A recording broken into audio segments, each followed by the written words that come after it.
একজন মানুষ তার জীবদ্দশায় তার কষ্টে অর্জিত সম্পদ বিভিন্নভাবে দান করে থাকি। আমরা একজন ভিখারিকেও দান করি, একজন অভাবীকেও দান করি, কিন্তু আমরা অনেক সময় এই অভাবীকে বা ভিখারিকে দান করার চেয়ে একটা মানুষ জেহাদে চলে যাবে তাকে কিছু টাকা পয়সা দেওয়াটা বেশি ফজিলতপূর্ণ মনে করি। এমনকি আমি নিজে জেহাদে যাব, সেখানে গিয়ে আমার কষ্টে অর্জিত সম্পদ আমি ব্যয় করব, এটা বেশি ফজিলতপূর্ণ আমরা মনে করি।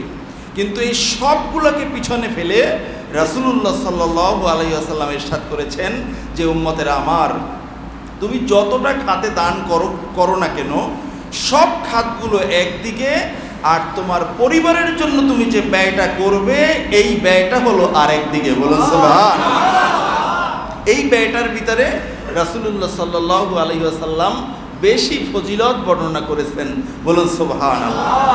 যেমন আবু হুরায়রা রাদিয়াল্লাহু আনহু থেকে বর্ণিত, তিনি বলেন রাসূলুল্লাহ সাল্লাল্লাহু আলাইহি ওয়াসাল্লাম ইরশাদ করেছেন, দিনারুন আনফাকতাহু ফি সাবিলিল্লাহ।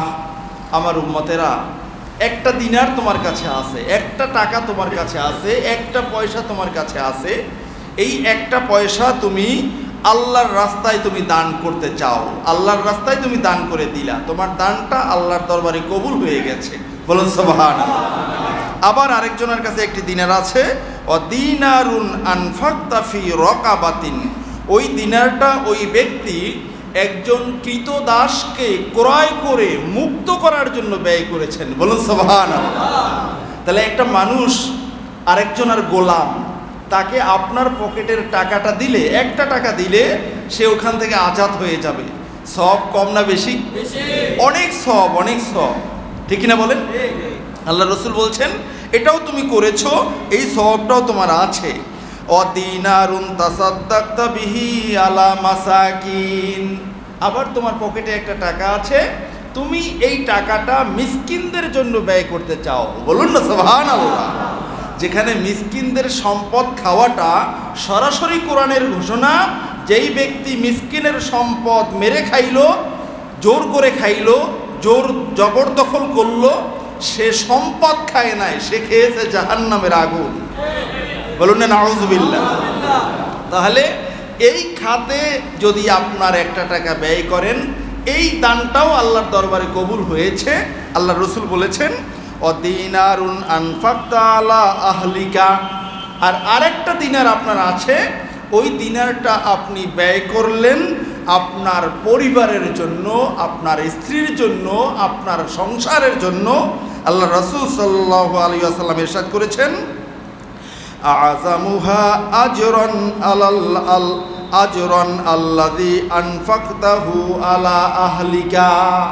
পিছনে যতগুলো খাতে আপনি দান করলেন, সবচেয়ে বেশি আযামুহা আজর, সবচেয়ে বেশি প্রতিদান, সবচেয়ে বেশি সওয়াব, সবচেয়ে বেশি লাভবান হবেন আপনি ওই দিনারটার মাধ্যমে, যেই দিনারটা আপনি আপনার পরিবারের জন্য ব্যয় করেছেন। বলুন না সুবহানাল্লাহ। তাহলে পরিবারকে দিলে লাভ না লস? সবাই বলেন লাভ না লস? এখন আমরা অনেকে এখানে কুণ্ঠাবোধ করি, মনে করি দান করলে বেশি সব, পরিবারের জন্য এত বেশি ব্যয়ের দরকার কি? দেয় না, প্রয়োজনটাও দেয় না। ছেলে মেয়েদের কাপড় ছিঁড়ে যায়, স্ত্রীর কাপড় ছিঁড়ে যায়, বা অন্য অন্য জিনিস প্রয়োজনীয় কিনে দেয় না, এখানে ব্যয় করতে চায় না, সে অন্য খাতে ব্যয় করে। এমনকি বললে, এখানে আমি নাম বলবো না, আমাদের দেশে প্রচলিত একটা ইসলামী দলও আছে যারা সবসময় টাকা পয়সা আল্লাহর রাস্তায় ব্যয় করে, কিন্তু নিজের ওয়াস্তে, নিজের ঘরে ব্যয় করতে তারা চায় না। আমি এভাবে অনেক ফ্যামিলির সাথে জড়িত আছি, আমি দেখছি তাদেরকে যে তারা তাদের গার্ডিয়ান টাকা পয়সা ব্যয় করে, অন্যত্র ব্যয় করে, কিন্তু নিজের পরিবারকে দেয় না। অথচ নিজের পরিবার ঠিকমতো বাসা ভাড়া দিতে পারে না, ছেলে মেয়েদের পড়ালেখা খরচ চালাইতে পারে না। অথচ আল্লাহ রসুল সাল্লাল্লাহু আলাইহি ওয়াসাল্লামের হাদিস, সহিহ মুসলিমের হাদিস 1667 নম্বর হাদিস, রাসূলুল্লাহ সাল্লাল্লাহু আলাইহি ওয়াসাল্লাম ইরশাদ করেছেন, তুমি জীবনে যত খাতে তুমি ব্যয় করো না কেন, এখানে দেখছেন মানুষ কিনে আপনি আজাদ করে দিবেন, সেটাও বলা হয়েছে। আবার মিসকিনদের কথাও বলা হয়েছে, তাই মানুষ কিনে আজাদ করা অথবা একজন মিসকিনকে দান করার চেয়ে আর বড় দান কি হতে পারে? ঠিক কিনা বলেন? আবার আল্লাহর পথে জিহাদে যাবেন, সেখানে দানের কথাও বলা হয়েছে। এই সব দান আপনার একদিকে, আপনি আপনার পরিবারের প্রয়োজনে একটা দিনার দান করবেন, এই দানটা আল্লাহর আরশে আজিমে পৌঁছে যায়। বলুন আল্লাহু আকবার। আমরা এই ক্ষেত্রে কুণ্ঠিত হওয়ার মোটের কোনো কারণ নেই। আমাদের উচিত আমরা যেখানেই টাকা পয়সা ব্যয় করব, সেই টাকা পয়সাটা আমরা আল্লাহর কাছে বলবো যে আল্লাহ আমি এটা দান করে দিলাম, সদকা করে দিলাম। ঠিক কিনা বলেন? আমি আমার পরিবারের জন্য আমি যদি সদকার খেয়ালে ব্যয় করতে থাকি, আপনি অন্য জায়গায় অন্য খাতে ব্যয় করলে যেই সওয়াব পাবেন, আল্লাহর রাসূল বলেছেন আযামুহা আজরা, তার চেয়েও বেশি সওয়াব আপনি পরিবারের জন্য খরচ করে পাবেন। বলুন না সুবহানাল্লাহ। তাই পরিবারের জন্য খরচ করলেন, এটা তো আপনিও একটা ভাগ পাবেন।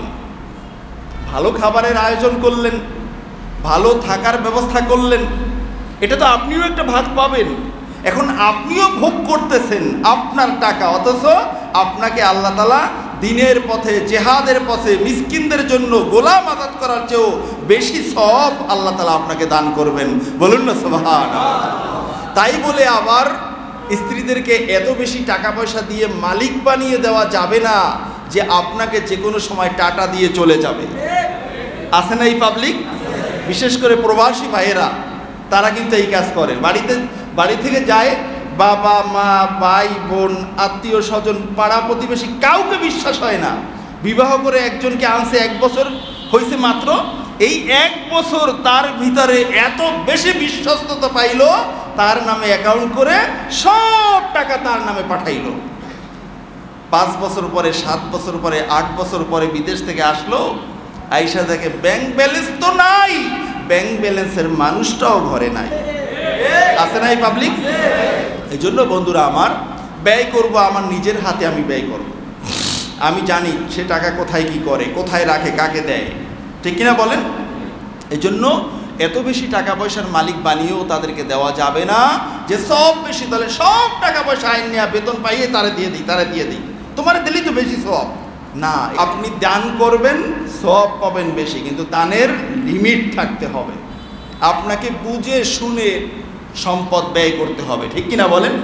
ওই যে গ্রামে একটা কথা আছে, কদু গাছ লাগান না, কদু গাছ তো লতা বাইয়া বাইয়া সামনে চায়।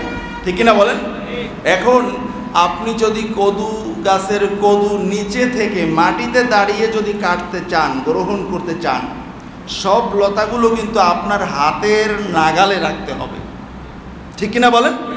এখন কদু গাছ লাগাইছেন বড় একটা আম গাছের পাশে, আম গাছ, বিশাল আম গাছ পাইয়া কদু গাছের ডগা ইনশাআল্লাহ একেবারে মাথায় চূড়ায় উঠতেছে। এখন চূড়ায় ওঠার পরে আপনার মাথায় বুদ্ধি আসলো, ইন্না লিল্লাহ, আমি এত উপর থেকে কদু কিভাবে আনবো? তখন আপনি নিচ থেকে লতা ধরে টানতেছেন, আসবে? কি হবে? ওই রকম ছিঁড়ে যাবে। যদি ওই রকম আপনি দান করতে করতে করতে করতে তাকে উপরে উঠাইয়া দেন। ঠিক কিনা বলেন? তার কারণ এখানে শুধু শরীয়ত নয়, শরীয়ত বললে অনেকের চুলকানি শুরু হয়ে যায়, অ্যালার্জি শুরু হয়ে যায়। বৈজ্ঞানিকরাও বলেছেন বুঝার ক্ষেত্রে একজন পুরুষের চেয়ে একজন মহিলা বহু দিক থেকে কম। ঠিক কিনা বলেন? এটা বৈজ্ঞানিকভাবে প্রমাণিত। বন্ধুরা আমার, তাহলে আমরা এই হাদিস থেকে স্পষ্টতই বুঝতে পারলাম যে সবচেয়ে বেশি সওয়াব পাওয়া যায় পরিবারের জন্য প্রয়োজনে ব্যয় করতে। ঠিক কিনা বলেন? মনে থাকবেন ইনশাআল্লাহ? এখন সব টাকা পাইয়া আল্লাহর রাস্তায় দান করে দেবেন?